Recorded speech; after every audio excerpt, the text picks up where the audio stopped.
महाराष्ट्र जलसंपत्ती नियमन प्राधिकरणाच्या समन्यायी पाणी वाटपाच्या सूत्रानुसार नाशिक जिल्ह्यातून किमान 25% पाणीसाठा गिरणा धरणात सोडावा अशी मागणी जळगाव जिल्ह्यातल्या शेतकऱ्यांनी जिल्हाधिकाऱ्यांकडे केली आहे। गिरणा धरणावरती नाशिक, मालेगाव, नांदगाव तसंच जळगाव जिल्ह्यामधल्या 247 गावांचा पाणी पुरवठा तसंच चाळीसगाव, धरणगाव, पाचोरा आणि भडगाव या नगरपालिकांचा शहरी भागातला पाणी पुरवठा अवलंबून आहे। मात्र अत्यल्प पावसामुळे गिरण्यात अवघा 10.61 इतकाच पाणीसाठा शिल्लक असल्यानं भविष्यात जळगाव जिल्हा मोठ्या पाणी टंचाईचा शिकार ठरेल, बळी ठरेल।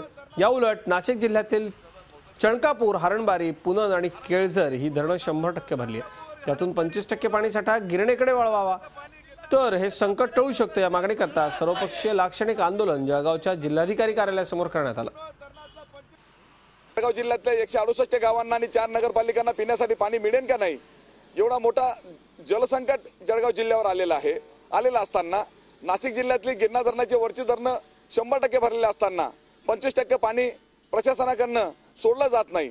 आमचं दुर्दैव असं आहे की जळगाव जिल्ह्यातले जलसंपदा मंत्री आहेत, जळगाव जिल्ह्यातले कृषी मंत्री आहेत, दोन मंत्री जळगाव जिल्ह्यातले असताना शेतकऱ्यांना पिण्याच्या पाण्यासाठी, गावकऱ्यांना पिण्याच्या पाण्यासाठी जिल्हाधिकारी कार्यालयासमोर उपोषण करावं लागतंय। झी 24 तास रहा एक पाऊल पुढे।